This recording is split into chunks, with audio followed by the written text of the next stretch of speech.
महाराष्ट्राचा अर्थसंकल्प थोड्याच वेळात सादर होणार आहे, पण त्याआधीच महाराष्ट्राच्या प्रगतीचा रिपोर्ट कार्ड समोर आलाय. आणि विशेष म्हणजे या रिपोर्ट कार्डमध्ये महाराष्ट्राने अनेक बाबतीत देशात अव्वल स्थान मिळवल्याचा दावा करण्यात आलाय. एवढाच नाही तर राज्याची अर्थव्यवस्था 7.9% वाढणार आहे. तसंच देशातील FDI म्हणजेच परकीय गुंतवणुकीत 31% वाट्यासह महाराष्ट्र पहिल्या क्रमांकावर कायम आहे आणि देशाच्या GDP मध्ये सर्वाधिक योगदान देणारं राज्य म्हणून महाराष्ट्र कायम असल्याचं या रिपोर्ट कार्डमध्ये नमूद करण्यात आलंय. एक लक्षात घ्या, अर्थसंकल्प सादर करण्याआधीच सरकारने त्यांनी केलेल्या विकासाची झलक आपल्याला दाखवली गेली आहे. आता या अहवालात नेमकं आहे तरी काय आणि त्याचा राजकारणावर काय परिणाम होऊ शकतो याबद्दलच आपण सविस्तर जाणून घेऊयात या व्हिडिओच्या माध्यमातून. दरम्यान चॅनलवर नवे आला असाल तर चॅनलला सबस्क्राईब तर कराच. त्यासोबतच आमचं नवं व्हॉट्सअप चॅनलही सुरू झालंय. त्यात तुम्हाला सगळ्या अपडेट्स, दिवसभरातील सर्व व्हिडिओजच्या लिंक आणि बातम्या एकत्र पाहायला मिळणार आहेत. त्यामुळे आम्हाला व्हॉट्सअपवरही फॉलो करायला विसरू नका आणि याची लिंक तुम्हाला बायोमध्ये मिळेल. तर विषयाला लगेचच सुरुवात करूयात. राज्याच्या आर्थिक पाहणी अहवालात नेमकं काय आहे ते सांगते. राज्याची अर्थव्यवस्था चालू आर्थिक वर्षात 7.9% वाढण्याचा अंदाज आहे. विशेष म्हणजे महाराष्ट्राचं पर कॅपिटा इन्कम 3,47,903 रुपये इतकं झालं असून ते देशाच्या सरासरी पर कॅपिटा इन्कम पेक्षा म्हणजेच 2,19,575 रुपयांपेक्षा सुमारे 58% जास्त आहे. दरम्यान राज्याचं GDP 51 लाख कोटींच्या टप्प्यावर पोहोचलंय. शेतीत मात्र आव्हान असल्याचं दिसतंय. पाऊस आणि पीक पाणी या संदर्भात सांगायचं झालं तर 2025 मध्ये सरासरीच्या 109.1% पाऊस झालाय.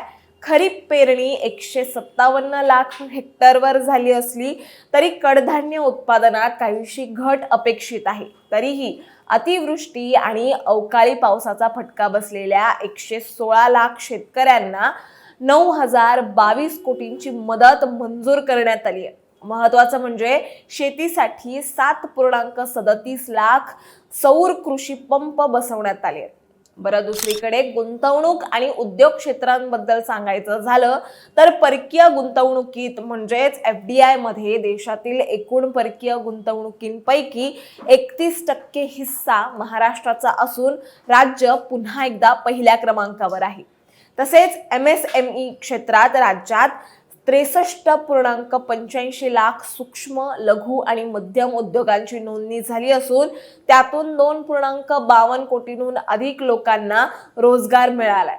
त्याचबरोबर देशातील एकूण स्टार्टअप्समध्ये महाराष्ट्राचा वाटा 17% इतका असून हे प्रमाण देशात सर्वाधिक आहे. आता कनेक्टिव्हिटीच्या बाबतीत बोलायचं झालं तर राज्यातील रस्ते, मेट्रो आणि विमानतळांच्या कामांना वेग मिळाल्याची माहिती या अहवालात नमूद करण्यात आली आहे. मुंबई ते नागपूर जोडणारा समृद्धी महामार्ग जून 2025 पासून पूर्णपणे कार्यान्वित झालाय.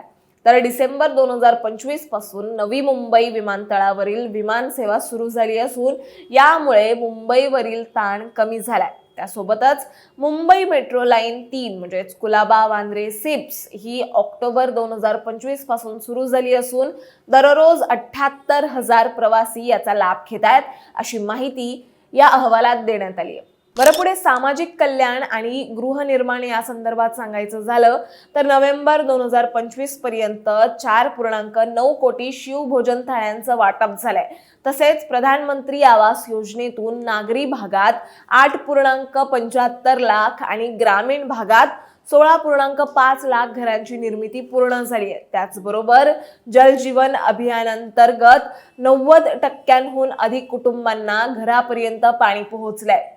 दरम्यान राज्याने आपल्या खर्चावर नियंत्रण मिळवत राजकोषीय तूट म्हणजेच फिस्कल डेफिसिट मर्यादित ठेवलाय. त्यामुळे 2025 ते 26 मध्ये ही तूट 2.7% राहण्याचा अंदाज आहे, जी 3% विहित मर्यादेच्या आतच आहे.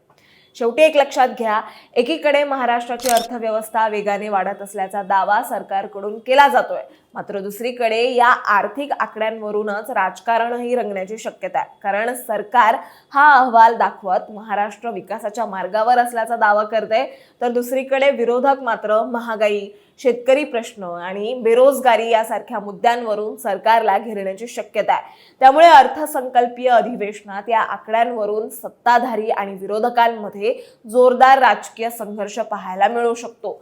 तुमचं राज्याच्या या प्रगतीच्या रिपोर्ट कार्ड संदर्भात काय मत आहे हे आम्हाला कमेंटमध्ये नक्की सांगा आणि अशाच माहितीपूर्वक व्हिडिओ बघण्यासाठी लगेचच सबस्क्राईब करा प्राईम टाइम महाराष्ट्राला।